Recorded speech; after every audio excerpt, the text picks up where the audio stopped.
WhatsApp guys, आज हम देखने वाले हैं राहुल गांधी को जेल जाना ही होगा क्वेश्चन मार्क। तो सुशांत सिन्हा सर के जो पॉडकास्ट है उसका एक क्लिप है, हम पूरे पॉडकास्ट पर रिएक्ट करेंगे, लेकिन ये वाली क्लिप का एक इंटरेस्टिंग टाइटल था, तो पहले ये देख लेते हैं। और इसमें none other than Sambit Patra sir होंगे सुशांत सिन्हा सर के साथ। तो उस वीडियो का लिंक है डिस्क्रिप्शन में। 1 2 3 गो। संबित भाई, इसमें जो लोगों के मन में प्रश्न आएगा वो आपको उसका जवाब देना चाहिए कि भाई हालांकि कांग्रेस पार्टी तो जवाब कायदे से देती भी नहीं, वो तो ये कह रही है कि भाई बीजेपी की ये हैसियत नहीं है कि वो राहुल गांधी पे इस तरह के आरोप लगाए। और प्रियंका वाड्रा ने आज कहा कि भाई आपने तो नेहरू को भी देशद्रोही और गद्दार कह दिया, आपने इंदिरा को भी कह दिया, तो राहुल को कह दिया, तो क्या बड़ी बात है। तो वो तो कायदे से फैक्चुअल जवाब नहीं दे रहे, लेकिन लोगों के मन में प्रश्न आएगा कि भाई ये कोई बैंड संस्था नहीं है, ये लोग खुले में घूम रहे हैं, तो फिर आप राहुल गांधी पर कोई एक्शन भी नहीं ले पाएंगे, इनको देशद्रोही आप कैसे कह पाएंगे? देखिए, पहली बात तो है, जहां तक आपने कहा कि भारतीय जनता पार्टी के, आपने इन द सेंस आपने कोट किया कांग्रेस के प्रवक्ताओं को ये कहते हुए कि भारतीय जनता पार्टी की तो ये औकात भी नहीं है कि राहुल गांधी के ऊपर प्रश्न उठाए। यही तो सेंस ऑफ एंटाइटलमेंट होता है। ये गांधी परिवार के लोगों को और उनके जो आसपास जो रहते हैं उनको लगता है कि इस देश में किसी की औकात नहीं है। आप सोचिए, अगर देश में जो सरकार में बैठी पार्टी है उसकी औकात नहीं है, तो फिर 18-19 राज्य में जिनकी डायरेक्टली या तो सरकार चल रही है या तो फिर एनडीए के रूप में सरकार चल रही है, उनकी औकात नहीं है, सवाल हम नहीं पूछ सकते हैं। तो फिर आप कौन है? फिर वो जो बूढ़ी माँ बैठी हुई है गांव में, वो कौन है? वो जवान जो है कैमरे के पीछे जो हमें आज रिकॉर्डिंग कर रहा है, उसकी औकात क्या है?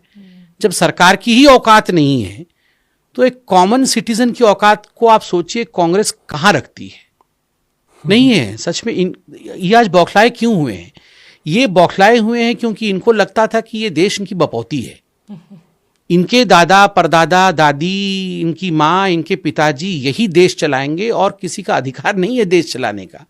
ये मोदी जी आ गए और आ गए तो आ गए, 3 बार आ गए, सिस्टम हैंग कर दिया, और हर बार उनका रूप और बढ़ते जा रहा है। देश हित में जिस प्रकार वो काम कर रहे हैं, जिस प्रकार उनकी मेहनत है, उसको देखकर उनको लग रहा है कि अब तो नहीं होगा।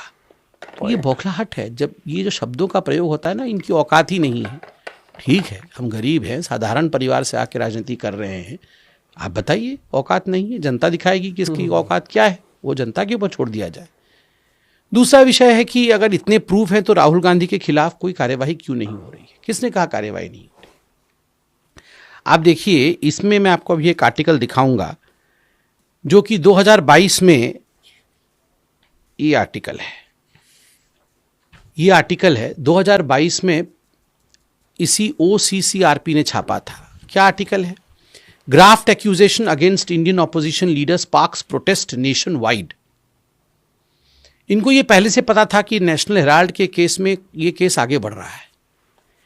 तो जब इन राहुल गांधी के ऊपर हमारा आक्षेप हुआ तो एंटीसिपेटरी बेल लेके OCCRP राहुल गांधी के बचाव में उतर पड़ी और एक आर्टिकल छाप दिया कि अगर राहुल गांधी, ये सारा कुछ पॉलिटिकल है, ये इसमें कोई तथ्य, वो सुप्रीम कोर्ट भी बन गई, वो जज भी बन गई, और वो ये सब कुछ पॉलिटिकल है और नेशन वाइड प्रोटेस्ट हो रहा है। नेशन वाइड प्रोटेस्ट, कौन सा प्रोटेस्ट हो रहा था नेशन वाइड? बल्कि तो नेशन वाइड लोग बोल रहे थे कि कब अंदर जाएंगे। तो इनका प्रोटेस्ट कौन कर रहा था कि तो ईडी ने इनसे पूछताछ की। आपने देखा कुछ घंटों तक पूछताछ हुई, ये थरथरा गए। इनको लगा कि इनकी औकात की ईडी हमसे पूछताछ करे, प्रथम परिवार से पूछताछ करे। तो ये डेमोक्रेटिक कंट्री है, कोई गुस्सा रख के यहाँ पे सरकार काम नहीं करती है, तरीका होता है। हमने तो जेल में नहीं ढकेल दिया। आप जो कहते हैं कि ये डिक्टेटोरियल राज है, ये तो बिल्कुल दबंगताई के साथ चल रहा है, ऐसा तो कोई काम नहीं किया। पर लोग वही कह रहे हैं कि राहुल गांधी अगर गद्दार हैं तो जेल में क्यों नहीं डालते? नहीं, प्रोसेस है। कहीं भी डालने का या कुछ भी करने का एक प्रोसेस होता है। यानी आप कह रहे हैं राहुल गांधी एक दिन जेल जाएंगे? देखिए, मैं कौन हूँ? जेल भेजना मेरा काम नहीं है। जेल भेजना कोर्ट का काम है। मेरा काम है, मैं एक पॉलिटिकल वर्कर हूँ जो देश का हित चाहता है। देश के हित में ये डॉक्यूमेंट्स आए हैं, उसको लेकर जनता के दरबार में रखना, पार्लियामेंट में उस पर चर्चा करना, लोगों के नज़र को खोलना कि देखो ये सच्चाई है, और उसके बाद आगे बढ़ना। देखिए बहुत उपाय हैं, एफआईआर होंगी, पीआईएल होंगे, ये सब टूल्स हैं जो हमारे देश में अवेलेबल हैं। आपको क्या लगता है लोग चुप बैठेंगे? नहीं, लोग आगे बढ़ेंगे। हमने हमेशा इन सब केसेस को एक कंक्लूडिंग एंड तक पहुंचाया है। जितने भी करप्शन केसेस पहले चले, चाहे वो सीडब्ल्यूजी के हों, चाहे कोल स्कैम हो, उनमें से बहुत कुछ अभी तक भी उनका एक फ्रैक्शन चल रहा है। अभी तक भी कुछ ना कुछ, मैं कोल का पढ़ रहा था, अभी तक भी उसका एक पोर्शन चल रहा है। तो स्वाभाविक रूप से इस सब में भारतीय जनता पार्टी ने पहले प्रेस कॉन्फ्रेंस किया था, उसके बाद भारतीय जनता पार्टी ने प्रोटेस्ट किया, फिर पार्लियामेंट में डिबेट और डिस्कशन हुआ, धीरे धीरे केसेस आगे बढ़े और उसके बाद ये विषय ये फिक्स होते हैं, ये कोर्ट में जाते हैं। और आज भी जब मैं कह रहा हूं कि ये देशद्रोह है और ये जो मुद्दे हैं ये बहुत गंभीर मुद्दे हैं, तो स्वाभाविक है इन गंभीर मुद्दों पर हम चर्चा चाहते हैं। हम चाहते हैं कि वो भी उसके ऊपर बताएं पार्लियामेंट में, हम सवाल पूछे। तो जरूरी नहीं है कि जो हम बोल रहे हैं वही सत्य हो, इसलिए पार्लियामेंट के पटल पर दूध का दूध पानी का पानी हो जाए ना। जैसे आज आप और हम सामने बैठे हैं, माइक लगी हुई है, आप हमसे सवाल पूछ रहे हैं, हम जवाब दे रहे हैं, तो वैसे ही वहाँ भी हम जो पूछेंगे सवाल, आप जवाब दीजिए। हम पूछेंगे कि आप उज्बेकिस्तान गए थे कि नहीं पिछले साल? उज्बेकिस्तान उस समय क्यों गए थे जब चुनाव एकदम सर के ऊपर था? क्या आवश्यकता पड़ी आप रातों रात उज्बेकिस्तान गए? क्या सच्चाई नहीं है कि वहाँ मिस पावर है, she used to head one of the bodies of US, तो वो सोरोस के संस्था से भी कनेक्टेड है और उसके बाद उन्होंने काफ़ी फंडिंग किया है ओसीसीआरपी को, वो भी उस समय वहीं पर थी। तो जेन पावर, तो क्या क्या ये मियर कोइंसिडेंस था कि उसी समय आप उज्बेकिस्तान गए और वो भी वहां पर थी? क्यों? जवाब चाहती है जनता। तो आप सोचिए किस प्रकार से, मतलब मेरे पास तो ऐसे ऐसे डॉक्यूमेंट्स है, धीरे धीरे मैं आपके पॉडकास्ट में दिखाते जाऊंगा ताकि इसका कंजम्पशन भी धीरे धीरे लोग करें, एक साथ सब बता देने से नहीं हो पाएगा। तो ये हम डिबेट और डिस्कशन चाहते हैं, यही तो एक लोकतंत्र की सुंदरता है। यानी आप कह रहे हैं कि राहुल गांधी बीच चुनाव में ओसीसीआरपी से या उनको फंड करने वाले लोगों से मिलने के लिए उज्बेकिस्तान गए थे? देखिए एक बार नहीं हुआ है, आप इस सीरीज बनाइए, मैं डॉक्यूमेंट लाया हूं, आपको बता दूंगा कि राहुल गांधी अचानक कब जब उनकी पार्टी क्राइसिस में हो तब भी वो गायब हो जाते थे कभी कभी। जैसे बताइए। पंजाब चुनाव के समय तो उनकी रैली लगी हुई थी, वो गायब हो गए। कहाँ गए? इनको सब रद्द करना पड़ा रैली। ठीक उसी प्रकार आप याद करिए उनके पार्टी का 138 या 139 फाउंडेशन ईयर था, राहुल गांधी नहीं थे, एक रात पहले चले गए।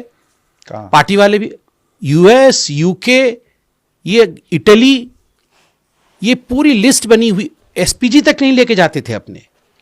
ये विषय तो माननीय उस समय के माननीय रक्षा मंत्री उस मतलब ये पहले का विषय है, अभी भी रक्षा मंत्री हैं माननीय राजनाथ जी, उस समय भी रक्षा मंत्री थे, उन्होंने इस विषय को उठाया था कि राहुल गांधी एसपीजी लेके नहीं जाते। एसपीजी लेकर ही नहीं जाते हैं, एसपीजी लेकर नहीं जाते हैं। और ये एक एसपीजी एक्ट के अंतर्गत भी मैंडेटरी है कि जो एसपीजी कवर लेता है उसको इन्फॉर्म भी करना है और एसपीजी को लेके भी जाना है अपने साथ। तो वो एसपीजी लेकर नहीं जाते थे, एसपीजी को इन्फॉर्म तक नहीं करते थे, गायब हो जाते थे।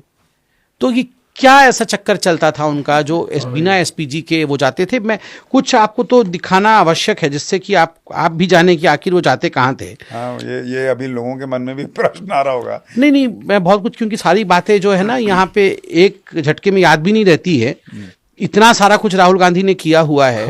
तो मुझे लगता है धीरे धीरे मैं करके खुलासा करता हूँ। मैं पूरा एक आर्टिकल लेके आया हूँ कि राहुल गांधी कहाँ कहाँ, ये देखिए, Rahul Gandhi returns from mysterious trip to Uzbekistan. पूरा पढ़ो। अरे इंटरेस्टिंग यार, हमने क्योंकि एक पार्ट में भी रिएक्ट किया है स्टार्टिंग के 15-20 मिनट पर, फिर एक क्लिप आई थी तो मेरे को काफ़ी इंटरेस्टिंग लगा टाइटल, तो मैंने कहा पहले देखते हैं। तो मुझे लगता है वापस से हमें पूरे पॉडकास्ट पर ही जाना पड़ेगा, पार्ट 2 जल्दी ही लेके आते हैं। लेकिन हाँ सर पूरी तैयारी के साथ आए हैं, एक तो डॉक्यूमेंट्स, मतलब कब क्या हुआ था हर एक चीज़।